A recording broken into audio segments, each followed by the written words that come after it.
One of the greatest ways to win souls is to simply give your testimony. There's three parts to a good testimony. Part number one, I was lost. Point number two, I received Christ. And then point number three, everyone listening to my testimony, you can receive Christ also. So let's review those 3 points. Number one, when you're telling folks that you were lost, don't tell them every bad thing you've ever done. Don't glorify sin, but just tell some general statements. The night I received Christ as my Savior, I recognized and I admitted to the Lord that I was an awful sinner. I'd done things that I'm not happy about. I've done things that displease the Lord. Just speak in general terms, something like that. And don't air all of your dirty laundry. That's not really going to help things. So number one, tell folk that you were a sinner. Number two, tell about where you got saved and some circumstances. Like for me, I received Christ as Savior in a baseball stadium. It was a citywide revival meeting. There were 12 churches that went together. They brought a preacher in. They had a big choir. And they went throughout the community trying to get everyone to come to the gospel meeting. And they brought me. I was a boy. And they brought me. And they preached to me the gospel of Jesus Christ. We were in a baseball stadium. I remember walking up those bleacher steps and sitting down and listening to music that I'd never heard before in my life. I didn't know Christian music, and I'd never seen a choir sing before.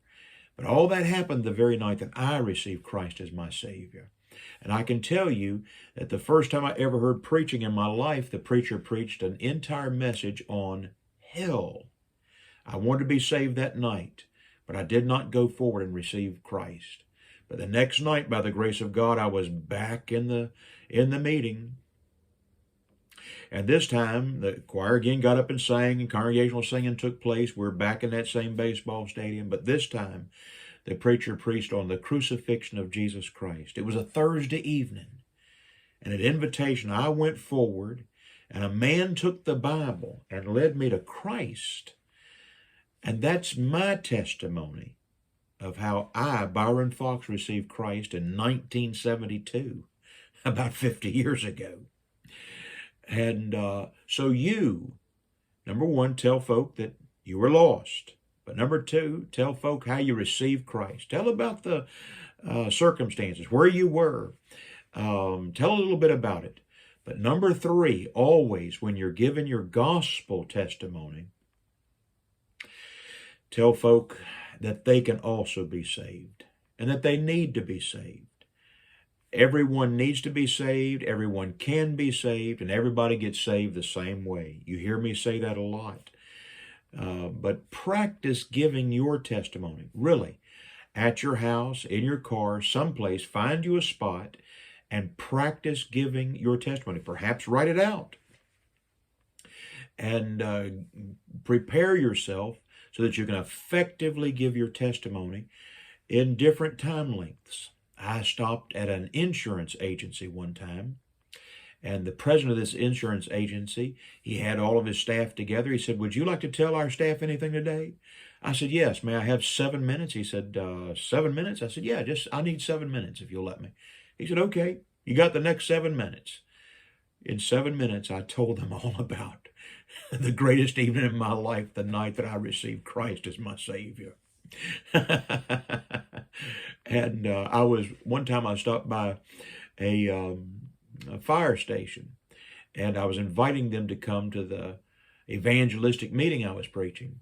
Well, the chief said, "You want to just talk to all of our firefighters right now?" I said, "Sure." I said, "May I have 5 minutes?" They said, "Yeah, preacher, tell us anything you want for 5 minutes." And I told them about the night I received Christ as my Savior. Give your testimony. Give it often. Be ready to go with it. So many times I've led folk to Christ by giving them my testimony. I was with a pastor who said, Oh, I asked him. I said, "Preacher, is there someone close by we could go talk to about getting saved?" He said, "Yeah, there's a fella nearby, but I don't think we'll ever see him get saved." I said, "Well, let's go see him." And we went, and I said to the man, I said, "Would you mind me telling you about the best thing that ever happened to me?" He said, "Sure. Tell me about the best thing that ever happened to you."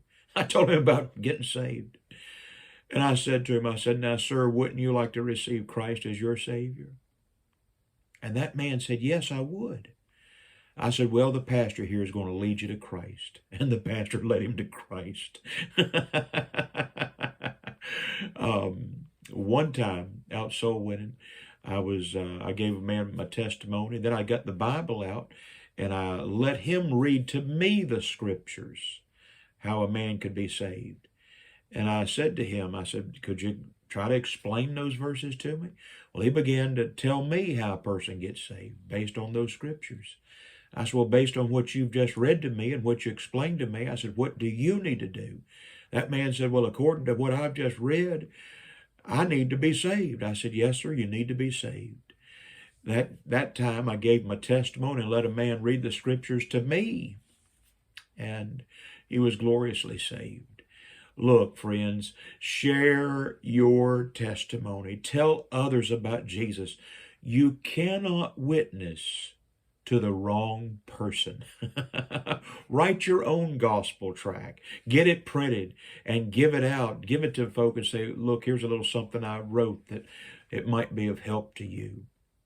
Do something to spread the gospel far and wide. Everybody's supposed to be a preacher or at least a reacher for Jesus Christ. God bless.